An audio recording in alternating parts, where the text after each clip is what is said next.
Hi hello అండి అందరికీ good morning friends. మన వీడియో వచ్చేసి ఈరోజు ఏంటంటే పచ్చి రొయ్యలు గోంగూర అయితే చేస్తున్నాను. చాలా బాగుండిద్దండి.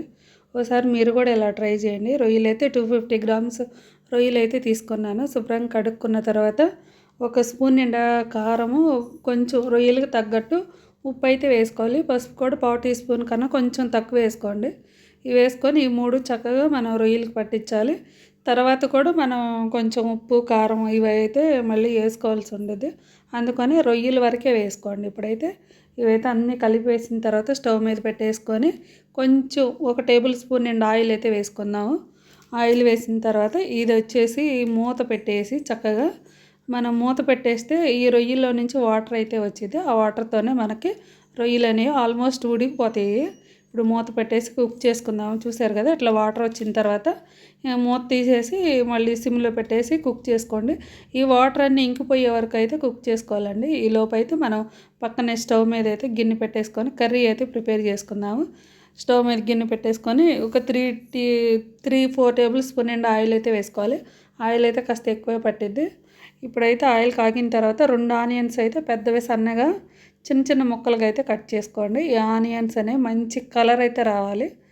ఈ కొంచెం ఉప్పు అయితే వేసుకున్నాను. ఉప్పు వేసిన తర్వాత ఈ ఆనియన్స్ వేగేలోపు రొయ్యలు అయితే చూద్దాము. ఈ రొయ్యల్లో వచ్చిన వాటర్ అన్నీ ఇంకిపోయి చక్కగా మనకి డ్రైగా అయిపోయింది. ఆల్మోస్ట్ రొయ్యలు కూడా ఉడికిపోయినాయి మనకు. ఇప్పుడైతే ఆనియన్స్ ఫ్రై అయిన తర్వాత అల్లం వెల్లుల్లి పేస్ట్ అయితే ఒక స్పూన్ నిండా వేసుకొని పచ్చిమిరపకాయలు అయితే ఒక 6 కాయలు అయితే తీసుకుంటున్నాను. నేను గోంగూర కదా కొంచెం స్పైసీగా ఉండేదానికి పచ్చిమిరపకాయలు అయితే ఒక 4-5 కాయలు వేసుకొని మిగతావి అయితే పక్కకు పెట్టేసుకుందాం. ఈ పచ్చిమిరపకాయలులో కరివేపాకు కూడా వేసేసి ఒక టమాటా అంటే ఒక్కటే వేసుకోవాలి. అది కూడా చిన్నదే వేసుకుంటున్నాను. ఒక టమాటా అయితే వేసిన తర్వాత టమాటా మనకి కొంచెం మగ్గితే సరిపోయేది. కొంచెం టమాటా మగ్గిన తర్వాత ఇప్పుడు వచ్చి దీంట్లో మనం కారం అవైతే యాడ్ చేసుకోవాలి. కొంచెం పసుపు కూడా వేసుకుందాం. ఇందాక కొంచెమే కదా వేసింది.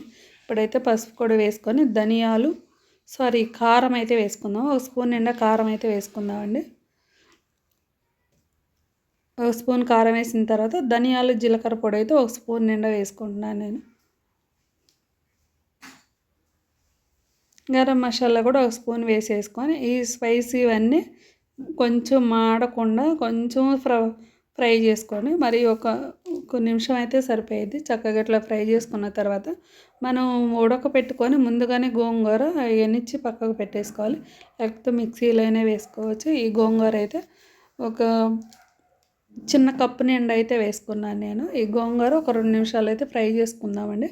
ఈ ఆయిల్లోనే ఫ్రై చేసుకున్న తర్వాత ఈ గోంగూరకు సరిపడే ఉప్పు మనం ఇందాక ఫ్రై చేసుకున్నాం కదా రొయ్యలు ఉడకపెట్టుకున్నాం. ఆ రొయ్యలు కూడా వేసేసుకొని కాసేపు కలిపేసి మొత్తం ఉప్పు కారం అయితే చెక్ చేసుకోండి. ఇందాక మనం రొయ్యలు ఫ్రై చేసుకున్న ప్యాన్లో కొంచెం వాటర్ వేసేసుకొని ఈ కర్రీలో అయితే వేసేసుకుంటున్నాను.